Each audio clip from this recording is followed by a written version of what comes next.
আসসালামু আলাইকুম, স্বাগতম এসএস হেল্প ডেস্ক ইউটিউব চ্যানেলে। আজকে আমরা কথা বলবো মাইক্রোসফট অফিস ওয়ার্ড নিয়ে। মাইক্রোসফট অফিস ওয়ার্ডে কিভাবে একটি পেজ সেভ করা যায় সে বিষয় নিয়ে কথা বলবো।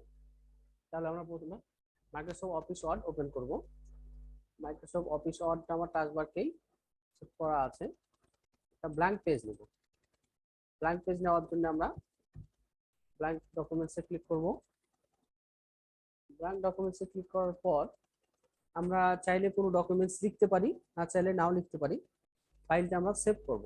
সেভ করার জন্য আমাকে প্রথমত যাইতে হবে ফাইলে। ফাইলে গিয়ে সেভ।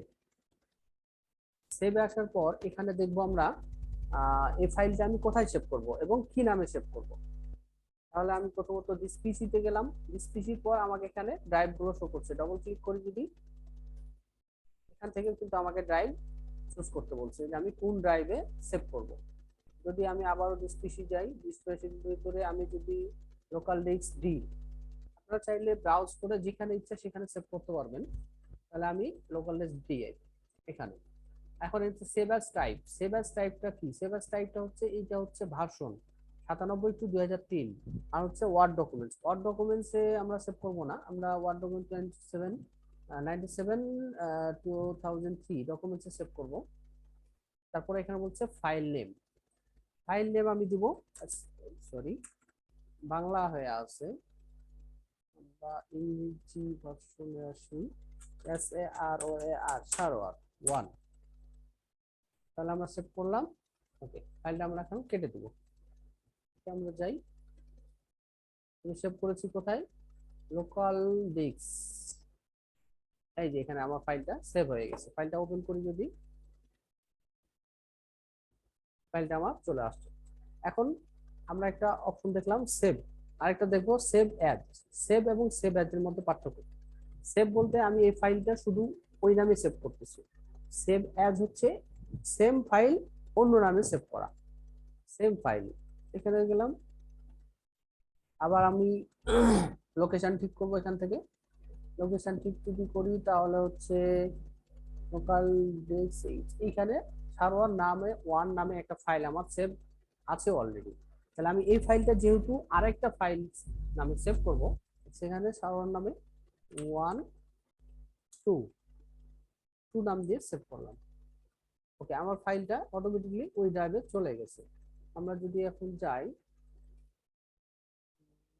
এই যে 2। এখন আমরা কি করব? এখন আমরা একটা ফাইল সেভ করে নিলাম। আমরা কোনো ডকুমেন্টস যদি লিখতে চাই বা প্রিন্ট আউট করতে চাই বা সেভ করে রাখতে চাই তাহলে আমাদের সেভ করা ফাইল। ওকে, এখন আমাদের মাইক্রোসফট অফিস ওয়ার্ডের মেনু, হোম, ইনসার্ট, ডিজাইন, প্রত্যেকটা মেনুর আলাদা আলাদা কিন্তু টুলস আছে। এই যে ইনসার্ট টুলসের থেকে যদি দেখি আমরা এখানে সাব টুলসে সব প্রত্যেকটা আলাদা আলাদা কাজ। লেআউট থেকে আরেকটা আলাদা আলাদা কাজ, মেইলিং থেকে প্রত্যেকটা অপশনে আলাদা আলাদাই কাজ আছে। আমরা যদি প্রথমত হোমে যাই, মাইক্রোসফট অফিস ওয়ার্ডের বেসিক লেভেলে থেকে আমি কাজগুলো দেখাই। প্রথম থেকে একদম প্রথম থেকে যদি দেখাই,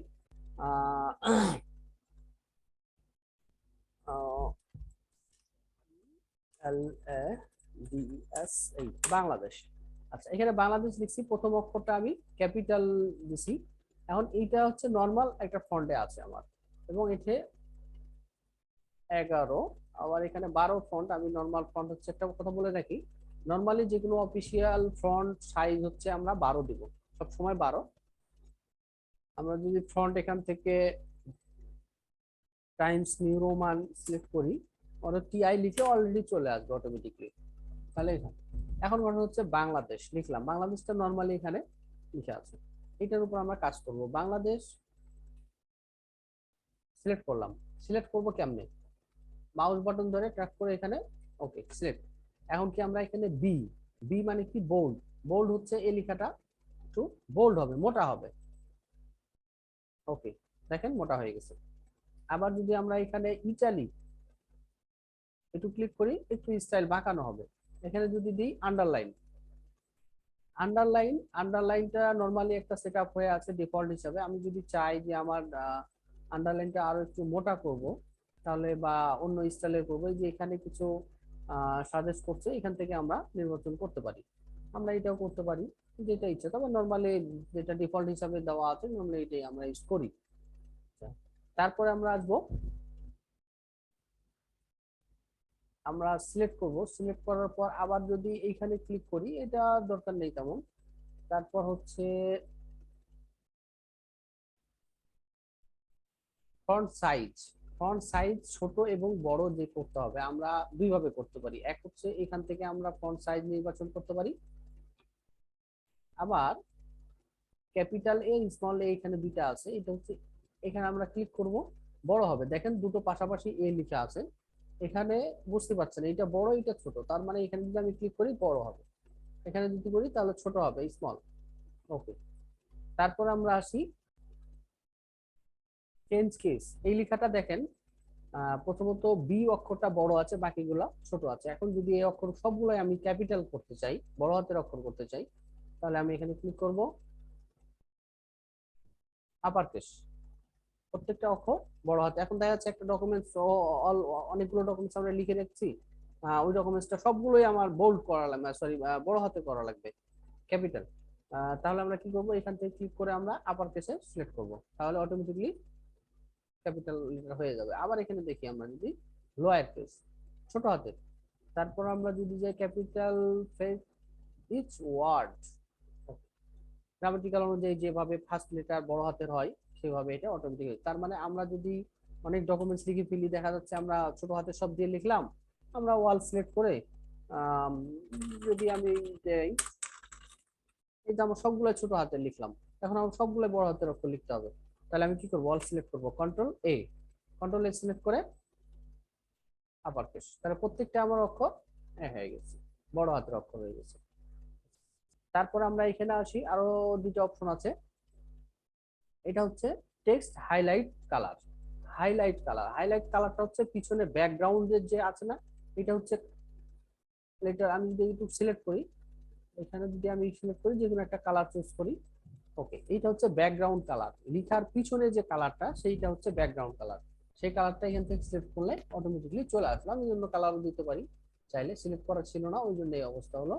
আমরা যদি স্টপ, আবার সিলেক্ট করলাম, এখানে গেলাম, ওকে, কালারটা মানাচ্ছে না আমার, ওখানেই আমি সিলেক্ট করতেছি, এইটা হরিজন্টাল, এইটা হলে ওকে, স্টপ হাইলাইটিং। আচ্ছা, ওকে, তাহলে এখন কি হলো, এইটা হচ্ছে, সরি স্টপ করতে হবে, নো কালার, স্টপ। তাহলে এটা আমি আবার সিলেক্ট করলাম, সিলেক্ট করার পর এখান থেকে কালার একটা সিলেক্ট করব। এটা কি, এটা হচ্ছে ওই লিখার কালার। আমি যে ওয়ার্ডটা লিখছি, যে ডকুমেন্টসটা লিখছি, এই লেখাটা আমার আছে এখন ব্ল্যাক, ডিফল্ট হিসেবে অটোমেটিক ব্ল্যাক হিসেবে আছে। আমি যদি চাই এই কালারটাও চেঞ্জ করতে পারি, এখানে আমি রেড কালার দিলাম, আবারও যদি আমি চাই এখান থেকে যে কোনো একটা কালার চুজ করতে পারি। তাহলে আমাদের হোম থেকে কি দেখলাম, হোম থেকে আমরা দেখলাম প্রথমত বোল্ড, ইটালিক, তারপর আন্ডারলাইন, তারপর হচ্ছে এখানে আরেকটা অপশন আছে, এই যে superscript. Superscript super স্ক্রিপ্টের কাজ কি, এইটা দেখা যাচ্ছে যে পয়েন্ট, বিশেষ করে যদি আমরা একটা পানির সংকেত কি লিখবো আমরা, H2O, আর H2O, সরি জিরো লিখছি ওটা, H2O তো এটা হয় না, H2O কি হয়, আর আমাদের সাধারণত H2O কি ও টা নিচে লিখতে হবে। তাহলে আমরা কি করব, আমরা H2 হলো কি হলো না, তাহলে আমরা কি করব, আমরা এই যে এখানে নমুনা দেওয়াই আছে, এখানে দেখেন আমি নিচে যদি চাই তাহলে নিচে, উপরে যদি চাই এইভাবে, এখানে এখানে যদি আমি দিই তাহলে অটোমেটিক চলে আসলো। আবার ওখানে সিলেক্ট করব, ডিঅ্যাক্টিভ হবে, আবার ও, তাহলে H2O কিন্তু আমার পানির সংকেতটা ওকে। তারপরে আমরা দেখি ম্যাথামেটিক্যালটা আমি কিছু দরকার কিউব, আমি দেখা যাচ্ছে যে এইভাবে লিখলাম, আমার পয়েন্টের দরকার, এখানে দিলাম, ওকে। তাহলে আমার এখান থেকে হোম থেকে যে টুলস গুলো আছে তার প্রত্যেকটা টুলস কিন্তু ওকে। এটা স্টাইল একটা, এটা তেমন কিছু প্রয়োজন নেই। তাহলে আমাদের হোম মেনু থেকে যে অপশন গুলো আছে, হোম থেকে যে টুলস গুলো আছে তার প্রত্যেকটা টুলস কিন্তু এখানে ক্লিয়ার।